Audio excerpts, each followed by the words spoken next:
opor ataupun kita kirim ke luar negeri. Amin ya rabbal alamin.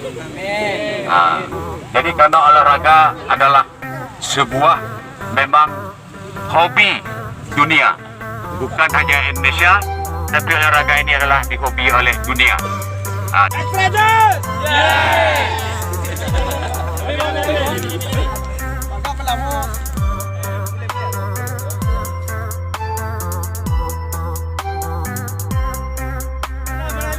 Ikatan Mahasiswa Pemuda Desa Pulau Kambing atau IMPP Kecamatan Klut Utara, Kabupaten Aceh Selatan kembali selenggarakan bola kaki dengan menggunakan kain sarung. Pertandingan bola kaki dengan memakai kain sarung antar lorong setiap tahunnya dilaksanakan pada hari kedua Hari Raya Idul Fitri.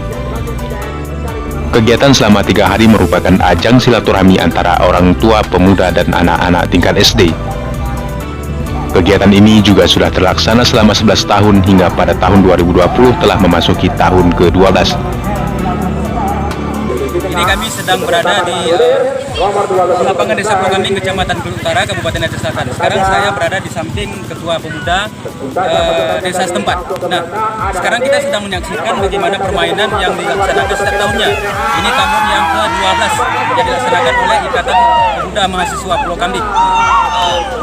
Kalau diperkirakan di Aceh Selatan hanya satu desa yang bisa melaksanakan acara ini selama 12 tahun lamanya. Jadi bisa dibandingkan dengan kabupaten lain, insya Allah desa ini masih mempertahankan tradisi ataupun membina silaturahmi dengan cara bermain bola memakai kain sarung antar lorong.